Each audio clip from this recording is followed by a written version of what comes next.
Okay, so Yeah. I want you to think about the last time you ate a burger.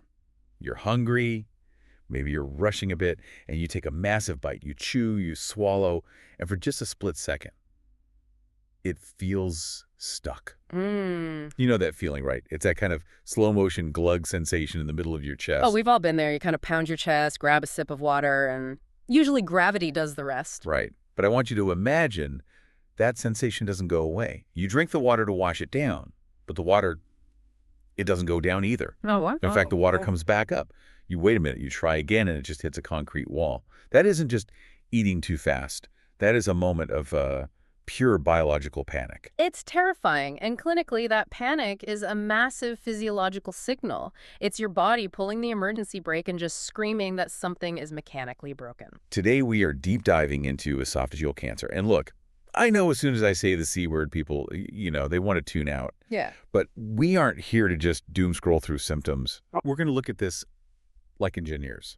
We're going to unpack the mechanics of how this disease starts, how it literally reconstructs the architecture of your body, and the absolute sci-fi level tech doctors use to stage it. It really is a detective story. We're moving past the general idea of cancer and looking at the specific engineering of the esophagus, the layers, its neighbors, and the logic behind staging it. And to guide us through this medical detective work, we are drawing directly from the teachings of Dr. G.S. Raju. Oh, his work is fantastic. It is. We're specifically breaking down his lecture on the pathology of the esophagus from his YouTube channel, the way he connects the anatomy to the symptoms. It's just fascinating. What I love about Dr. Raju's approach is that he doesn't just list facts. He grounds everything in the patient's experience. He shows you why the patient feels what they feel based on what the cells are actually doing. So let's jump right into the case study he presents, because the timeline is what really got me. We have a patient, a woman in her 50s, and if you look at her lifestyle, Dr. Raju flags a specific profile immediately. Yeah, it's a profile that clinicians see and they instantly worry. She has a long history of acid reflux. On top of that, she's a heavy smoker and she drinks alcohol pretty heavily. Those are 3 major agitators. So she comes in, and her main complaint is this difficulty swallowing. The fancy term is dysphagia. But she tells the doctor she's been struggling to eat a hamburger. The food just gets stuck. And here's the kicker. This only started about 4 to 6 weeks ago. That is the crucial detail, 4 to 6 weeks. And then she adds that over the last couple of weeks, it's gotten worse. It's escalated. Now she's struggling to even drink liquids. So we went from burgers to water in like a month. Why is that speed so significant? This is what clinicians call the red flag. Dr. Raju emphasizes this so heavily. When you see a short history, just a few weeks of progressive difficulty swallowing, especially in a high-risk patient, you have to move fast. Why? It implies something is actively growing and physically closing the tunnel. Because the progression from solids to liquids means the hole is known. Yeah. It's actually getting smaller. Precisely. Think of the esophagus as a tube, the lumen. If you have a mass growing inside that tube, first it's going to block the bulky stuff, the solid food like the hamburger. Right. But as that mass grows larger, as it ulcerates, it constricts the opening even more. And eventually, the aperture is so tight that even fluid can't get through. Dr. Raju describes seeing an ulcerated mass physically constricting the lumen. Wait. It's such a visceral image. It explains exactly why the hamburger just didn't stand a chance. And that visual confirmation from an endoscopy is step 1. But here is where the deep dive gets really nuanced. Esophageal cancer isn't just one single thing. This blew my mind. I just assumed, throat cancer was throat cancer. But Dr. Raju distinguishes between 2 totally different types based on where they come from and even where in the world they're most common. It really is a tale of 2 cancers. On one hand, you've got squamous cell carcinoma. Okay. On the other, you have adenocarcinoma. They have different origins, different causes, and they tell very different stories about the patient's life. Let's unpack squamous cell first. Dr. Raju talks about the nice pink squamous lining. Yes, the native healthy esophagus is lined with this pink squamous mucosa. It's almost like a smooth skin lining on the inside. Squamous cell carcinoma is a tumor that develops directly from that native lining. And he mentions a specific geography for this one. He does. He notes that this type squamous cell is typically seen in Eastern Africa and Western Asia, and the drivers are usually those direct irritants. Heavy smoking and heavy alcohol consumption just attacking that lining over and over. Okay, so that's type 1. But then he pivots to the type that is more prevalent here in the United States and Western countries, adenocarcinoma. And this one seems more complicated because it involves the body trying to almost change itself. This is the one that really highlights the body's tragic attempt at adaptation. To understand adenocarcinoma, we have to talk about Barrett's esophagus. Right, this is the beefy red situation Dr. Raju describes. That is the exact description. So imagine that normal, nice, pink squamous lining we just talked about. Those cells are delicate. They are designed to let food slide down, but they are not designed to handle acid splashing up from the stomach. Right, the stomach has heavy armor for acid, the esophagus doesn't. Exactly. So if a patient suffers from chronic acid reflux, GERD acid from the stomach, is constantly splashing up, burning the lower esophagus, and eventually the body just says, I can't survive like this, I need to change. It literally reprograms the cells. Reprograms them into what? It swaps out those delicate pink cells for tough glandular cells that look just like the lining of the stomach. Visually, the lining turns from that nice pink to this beefy red columnar lining. So it's trying to armor itself against the acid. That sounds smart in a way. It is smart biologically speaking. It stops the burning sensation because these new cells can handle the acid. But there's a catch. A big one. These new beefy red cells, this Barrett's esophagus, they're unstable, they divide faster, they are much, much more prone to mutation. So in trying to protect you from the acid, the esophagus inadvertently builds a launch pad for cancer. That's it. Barrett's is the precursor for adenocarcinoma. And the risk profile for this one is what Dr. Raju calls the Western pattern. You have the acid reflux, you have heavy smoking, and you have obesity. He also mentioned something about a hernia in this context. Yes, the hiatal hernia. Normally, the junction between the esophagus and the stomach is below the diaphragm, but with a hiatal hernia, the top of the stomach pushes up into the chest. Okay. And Dr. Raju points out that patients with Barrett's often have this hernia, and it acts like a pump, making the reflux even worse and fueling that change from pink to beefy red. So we've got our patient, we've identified the mass, we know which type of cancer it might be. But now comes the part of Dr. Raju's lecture that felt like a high-stakes strategy game. Staging. Staging is everything. It determines treatment, survival, everything.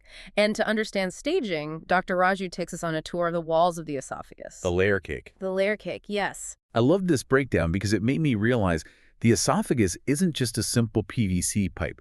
It's a complex, multi-layered organ. But the Latin names Dr. Raju uses can get a little dense. Yeah. Help me visualize this. Okay, think of it like a tire, a high-performance tire. A tire. Okay, I'm with you. So in the center, you have the lumen. That's the empty space where the burger goes. Okay. Then you hit the first wall, mucosa. Think of this as the inner tube. It's soft. It's that lining we just talked about. Inner tube. Got it. Then you go a little deeper to the submucosa. This is like the mesh inside the rubber. Yeah. And this is critical because it contains the blood vessels, the nerves, the life support systems for the organ. Okay, keep going, Art. Next is the muscularis propria. This is the heavy tread. This is the thick muscle layer that actually contracts to push the food down. And if the cancer gets through the tread? Then you hit the adventitia. That's the outer wall. The skin of the sausage, you could say. And once you breach the adventitia, you aren't in the esophagus anymore. You're loose in the chest cavity. Okay, but why does Dr. Raju spend so much time explaining these specific layers? Why does it matter if the cancer is in the mesh or the tread? Because depth equals danger. This is the whole basis of the T-stage system. It's like a game of battleship. You have to know exactly how deep the hit is to know if you can sink it. Okay, so walk us through the T's, T1 through T4. Sure. So T1 is when the cancer has penetrated the mucosa and just entered the submucosa. It's broken that first seal. Okay. Bad, but maybe fixable. Ideally. Then you have T2. The cancer digs deeper into the muscularis propria, that muscle tread we talked about. And T3. T3 is when it goes through the muscle and reaches the adventitia. It has breached the outer wall of the esophagus itself. And then there's T4. And this is where Dr. Raju points out the neighbors. And honestly, the esophagus lives in a terrible neighborhood. It really does. It's high-risk real estate. I mean, look at who it's bunking with. You got the trachea or air supply right up against the top. And then lower down, you're literally rubbing shoulders with the aorta. The main pipeline from the heart. And that's why T4 is such a terrifying diagnosis. A T4 cancer isn't just deep. T4 means the cancer has invaded those adjacent structures. It's touching the aorta. It's touching the trachea. That drastically changes what a surgeon can do, doesn't it? I mean, you can't just cut out a piece of the aorta easily. Exactly. If it hits the aorta, if it's T4, surgical options might be completely off the table. You can't just casually resect the main artery of the body. That's why precise staging is life or death. The difference between T3 and T4 is literally a matter of millimeters. So how do they know? They look down there with a camera, they see the mass, but a regular camera can't see through the wall to tell if it's in the muscle or touching the aorta. No, a regular endoscope just sees the surface. It sees the ulcer. To see the layers, Dr. Raju explains the toolkit they use. It's a very specific sequence of detective work. Okay, so step one was the biopsy. Yeah. We confirmed it's cancer. Yes. Diagnosis first. But then Dr. Raju says the next step is a CT scan and a P scan. And I have to be honest, this confused me. We already found the tumor. Why are we sending the patient for a full body scan before we figure out how deep it goes? Shouldn't we map the local problem first? It feels counterintuitive, right? You want to focus on the problem you found. But Dr. Raju explains that you have to zoom out before you can zoom in. Because if it's already spread? Exactly. You have to check for distant spread or metastasis. Has the cancer moved to the liver, to the lungs?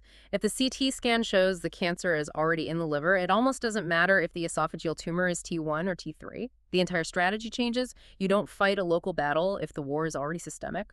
Okay, that makes perfect sense. So let's say the CT and PET are clear. The liver looks good, lungs look good. Now we need to answer the local question. Is it T1, T2, T3?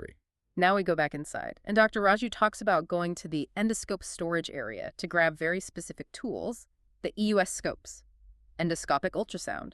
I love that. He basically says, go to the closet and get the big guns. And he highlights two specific types of scopes, the radial and the linear. Why do you need two? Because they see things differently, they answer different questions. Break it down for us. What does the radial scope do? The radial echo endoscope has an ultrasound probe at the tip that creates a cross-sectional image. So think of it like slicing a loaf of bread. Okay. It gives you a perfect 360-degree view of the layers. You can see the rings of the tire. It's amazing for mapping that T-stage. But Dr. Raju mentioned a limitation with this one. It's great for looking, but it can't touch. It cannot take tissue samples. So you need to sample something like a suspicious lymph node nearby. You have to swap it out. You grab the linear echo endoscope. And what's its superpower? Its scan plane is parallel to the scope. But crucially, it has a needle mechanism. A needle can come out of the scope to take biopsies. This is just, it's sci-fi stuff. It is. Dr. Raju specifically mentions using this for lymph nodes. Sometimes the cancer hasn't just gone deep. It's jumped into the nearby nodes. The linear scope lets the doctor see the node with ultrasound and then physically drive a needle through the esophageal wall into the node and grab cells to analyze. That is incredible precision. Yeah. They're literally navigating a needle inside your chest using sound waves just to figure out if the cancer is in layer 2 or layer 3. It's medical engineering at its absolute finest. And remember, all of this incredible investigative work, this high-tech staging, it's all happening because of that initial symptom, the hamburger getting stuck. It brings it all back to the patient, that woman in her 50s. It does. It shows the whole cascade, lifestyle factors, smoking, drinking, reflux. They create the environment. The cells change. The mass grows, the lumen narrows, the patient chokes on solid food, and then this whole medical machine kicks into gear to map the invasion. Dr. Raju really paints such a clear picture of cause and effect. It's not random. There is a logic to the disease. And understanding that logic is the key to treating it. So as we wrap up this deep dive, let's recap the journey we just took. We started with the hamburger sign, that progressive difficulty swallowing, first solids, then liquids. And if you see that in a high-risk patient, it's a huge red flag for endoscopy. Then we looked at the two types of cancer.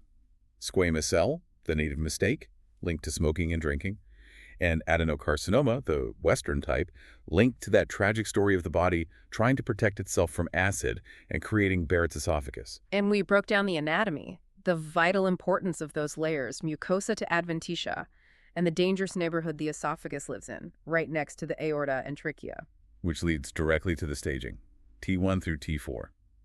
Using those specialized ultrasound scopes radial to see the rings, linear to grab the biopsy, to figure out exactly how deep the enemy is dug in. It's a comprehensive system. It's all designed to catch, categorize, and then plan the attack against the cancer. You know, the biggest takeaway for me, and Dr. Raju really alludes to this, is just how much information is hidden in the simple act of swallowing. Absolutely. We take it for granted every single day.